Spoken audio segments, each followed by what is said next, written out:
Yo, what's up, y'all? This is Jay Funkadelic, the Funkable Operator. Once again, I will kill it.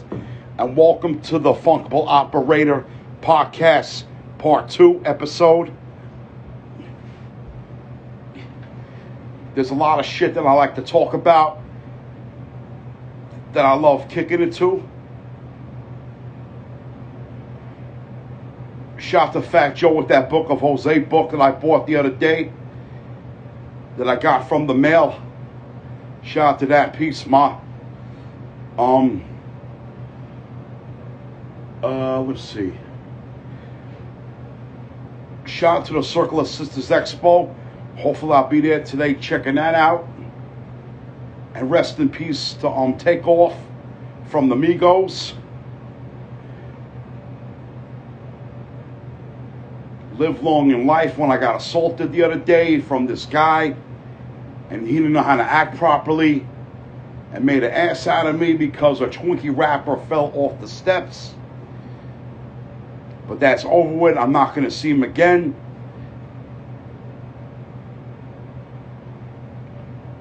My hip-hop story, we'll forget all about that. I got many hip-hop stories to tell about how the rappers got where they got their names from. Clifford Spit, better known as Method Man. Ricky Walters, known as Slick Rick. Robert Van Winkle, Vanilla Ice, Dana Owens, Queen Latifah. Rest in peace to Pop Smoke, my blood brother Fred the Godson. Shout out to my boy Iron Mike Tyson. Last year was, well, it really ain't last year, man. I said that by accident. Fat Joe was the Apollo Theater promoting his book. A lot of people got it for nothing. I've been dealing with a lot of bullshit, anxiety sometimes, and venting out your anger. If you feel stressed out, you can't hold the anger in. You just gotta let it go sometimes.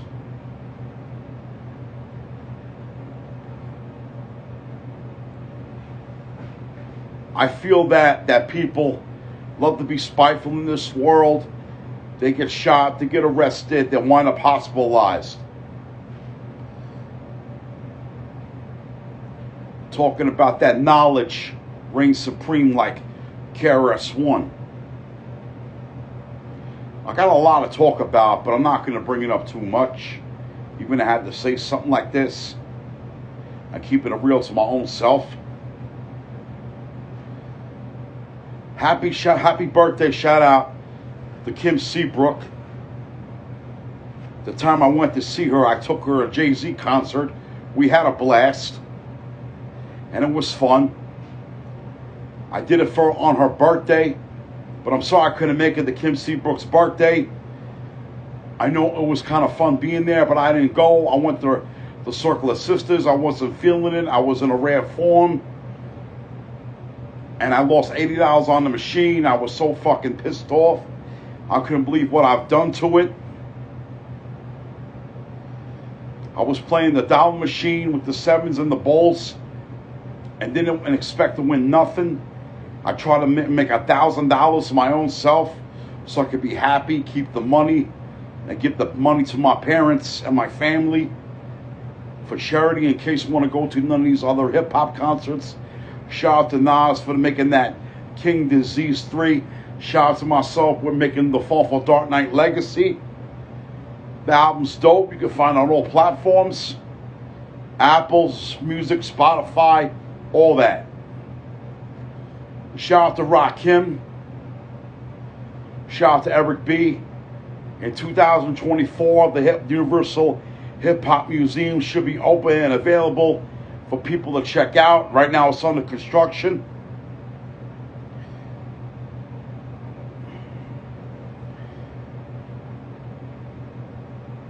This is the Sunday of the Funkable Operator Podcast. I'm trying to make better things in life happen. Nas coming out with another hip-hop concert in February of next year. for one night at Madison Square Garden. There was something wrong with the D train.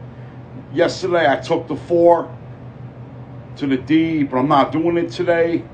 I'll be like, you know, taking trains and buses all over the globe, wherever I go, to the city, Manhattan, Brooklyn, Queens, or Staten Island, Strong Island, Long Island, New Jersey. It doesn't matter where I go in life. Try and make shit happen for the best of my own self. Shout out to Maya. Shout out to Sauce Con Fuego. I paid money to see a picture with T.I. Thanksgiving's coming up. I know you're going to have that turkey. I'll be in the building at Harbor, New York with French Montana, King Combs, Little Kim, Ice Spice. Shout out to all those people.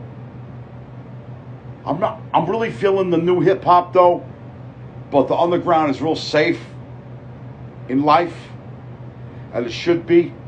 I like the underground rap instead of listening to that mumble Atari ColecoVision music, because I never want to expect them to like it or not. But there's some rap new hip hop songs I like, and most of them I dislike and don't give a shit about it whatsoever. Trying to go to more hip hop events next year. Hopefully have some in Coney Island. Hope they have the summer stage with the events are popping, and taking pictures with all these celebrity stars and just meet them and greet with them if security ain't trying to sabotage a photo or get ambushed by bodyguards or even bouncers. Just be safe out there, because a lot of people like to be spiteful. They want to talk their shit. They want to make people nervous and paranoid. Be careful who you talk to in life. You know, don't give any panhandlers any money. Just stay alert and watch your back. And be confident. Don't get cocky with people. Even if they tell you something. I know it's annoying to me, because it shit happened to me a billion times. For the love of my music, what I do for my own self is I rap and spit bars with that boom bap shit. The mumble rap, I'm not really feeling. The trap music, the drill music, I hear it almost every day on other radio stations. But unfortunately, I don't listen to that. Shout out to Miss Jones on 90.47 The Block. Shout out to Fat Joe with the book, Jose with the book. I read the book. It's a dope-ass book. Don Cartagena, Terror Errors of Squad. Shout out to Remy Ma. Shout out to Papoose. I'm living lovely. This is the second episode of the Funkable Operator podcast. Shout out to MC Serge from Far Rockaway, Queens. Alright, next December they're having a Christmas Rockefeller Center tree lighting up. Shout out to my boy LL Cool J, my mentor in hip hop music. Believe me, if it was for LL, I would never have been rapping. I would never been doing no lyrics, nothing. If rap never existed, I would have been in jail or causing drama every fucking day. But thank God that did not happen. But if hip hop is out here now, so I don't want to get in altercations with family members or friends or anybody in the whole world. I'm trying to like keep it real and control my own self and be happy. If I'm in a rare form, sometimes my mind be racing and doing all the screaming and yelling, cursing and venting out my anger. Instead of doing something stupid. When I get paranoid and nervous, I vent out my anger. I don't do it in front of a lot of people. Sometimes I have impulsive control disorder. That's what the doctor said I was diagnosed with. Y'all believe it, but you have to understand, some people in this world, including me, was diagnosed with a compulsive control disorder. And understand what I'm talking about. Understand the good reason why what I'm talking about.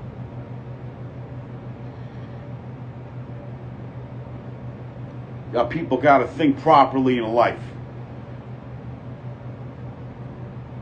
I'm a hip-hopper that's repping hip-hop to the fucking fullest because I'm a hip-hop New Yorker. I'm not from Atlanta. I'm not from Chicago. I'm not from California. And I'm not from Los Angeles, California. I'm a hip-hop New Yorker. BX. Rest in peace. Shout out to Big Pun. Rest in peace. Shout out to Fred the Godson. In Yonkers, rest in peace to DMX. We lost a lot of hip-hop members over the years. I was feeling suicidal when Fred the Godson passed away. I was hospitalized for like a day, and I'd spend the night in St. Barnabas, sleeping all day on the bed, trying to get my mind off a lot of things. Not sleeping at night. Staff bitching about me smoking in the hallway, doing all this crazy type of shit. But if I'm doing it, that's my own business.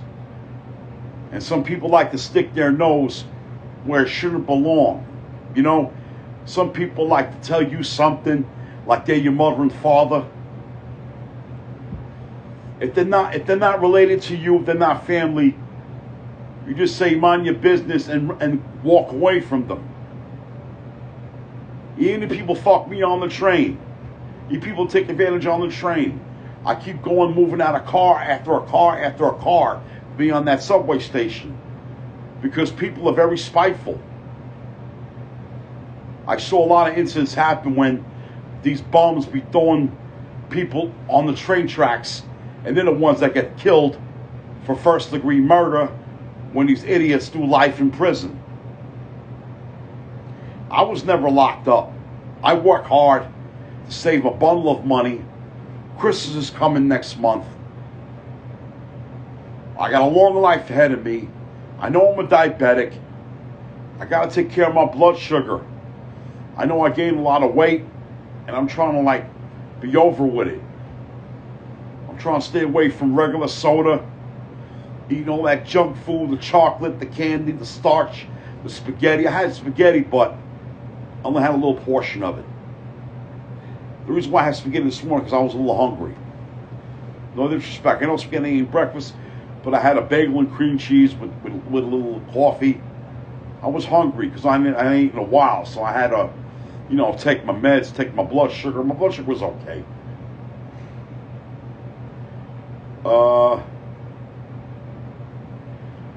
Having a Thanksgiving party in my residence.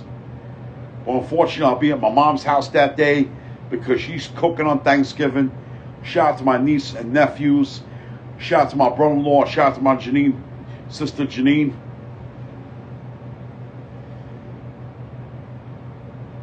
And my father carves the turkey on Thanksgiving, making it happen. I never see my nephews in a while. I want to see them again.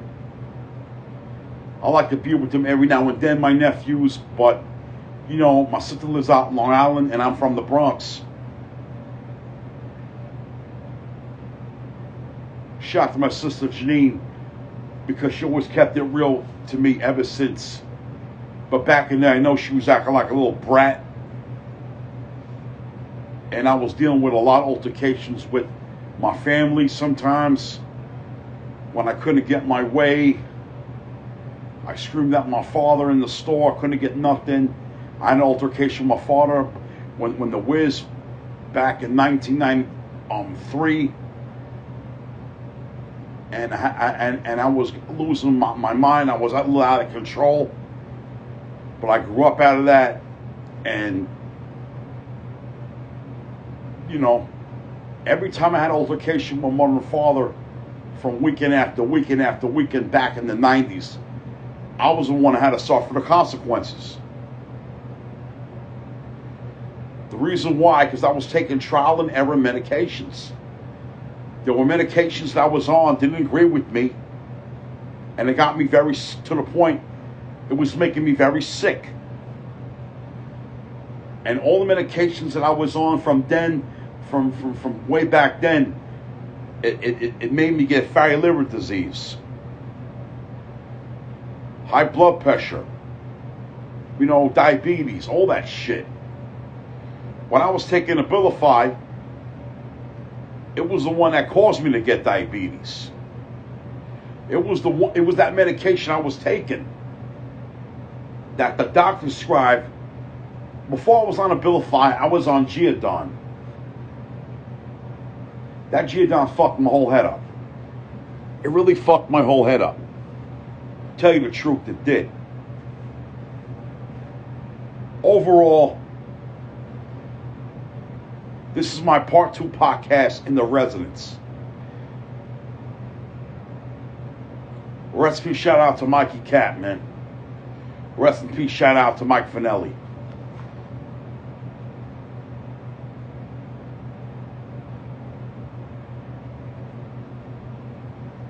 You know, when I get mad, if I'm in a bad mood, if I'm lonely, or if I feel out of bounds, I've been having altercation thoughts with people. Even if I say something, sometimes my father be acting like Darth Vader from Star Wars all the time. Even when he bets horses, he can't win. Does all this, just all this greaseball shit that he be thinking about. You know, when I was in the house, when the pandemic started, my father kept doing this, doing that, shut the screen, back and forth, in and out, and it drove my mother crazy. For some point it did. I felt a lot of hungry, going to the refrigerator, eating fruit, eating vegetables, you know, going in my room, reading my hip-hop stories, all my magazines I have upstairs at my mom's house.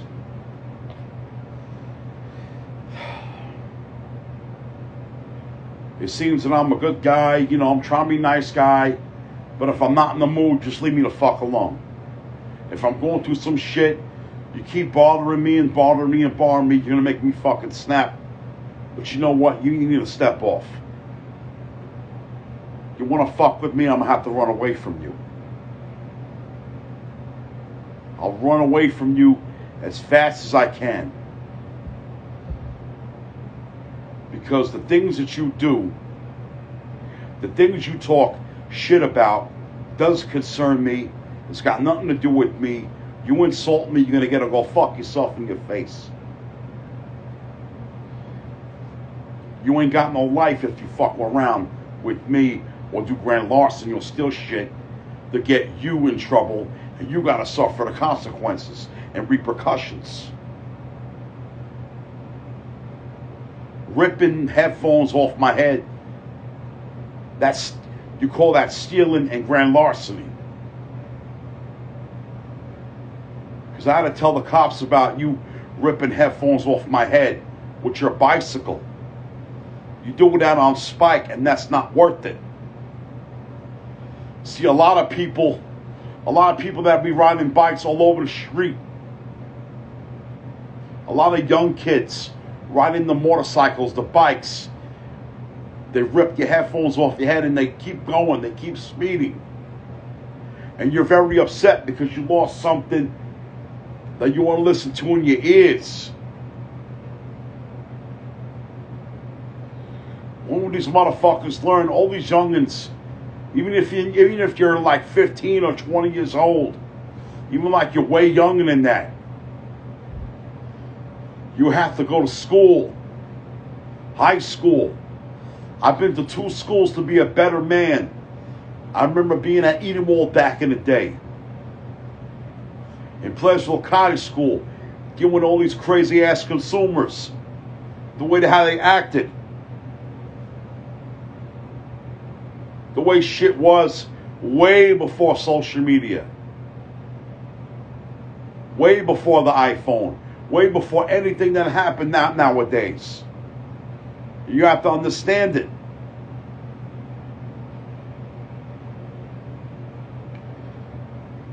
I used to have a lot of roommates in my life, but some of the roommates didn't respect me. They provoked me. They want to put their hands on me. And I tell somebody I got jumped by a pack of dogs before Thanksgiving 29 years ago. When I had an altercation with my father. And then the guy told me in high school my home visit was canceled. I'm looking 29 years back with the director of the place saying that I attacked my father. My home visit was canceled. And everybody knew about it. Everybody knew about it. I wasn't mad. Just didn't want to be bothered. So I've been there for 2 weeks. I was feeding for cigarettes.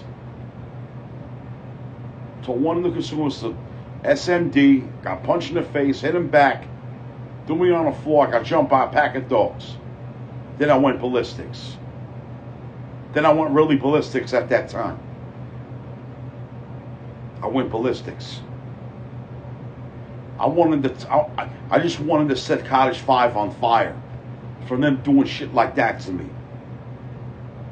Then I had to go in my own cottage upstairs, told the staff, they say, tell me what happened. Because David Falkins didn't want to give me a cigarette. Cursed them out, punched me in the face, and all of a sudden they jumped me like a pack of dogs. It wasn't necessary to do shit like that. I couldn't even buy cigarettes when I was in Pleasantville Cottage School, Edenwald Center. I had no phone that time. There was no technology that time until years later, when I left Edenwald, I got what I wanted. It took me many times, many years to come to get what I wanted from the time being.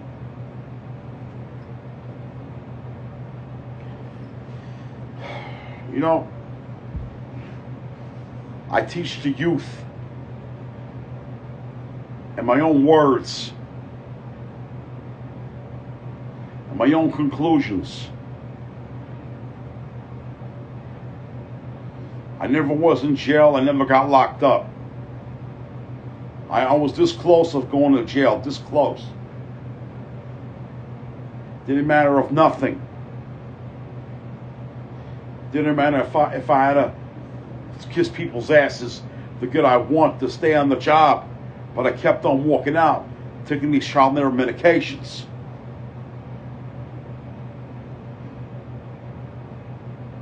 So I'm about to be up out of here. So everybody have a good day. Have fun. Enjoy your Sunday. All right. Monday I'll be back to work in business. So peace out. Funkable operator.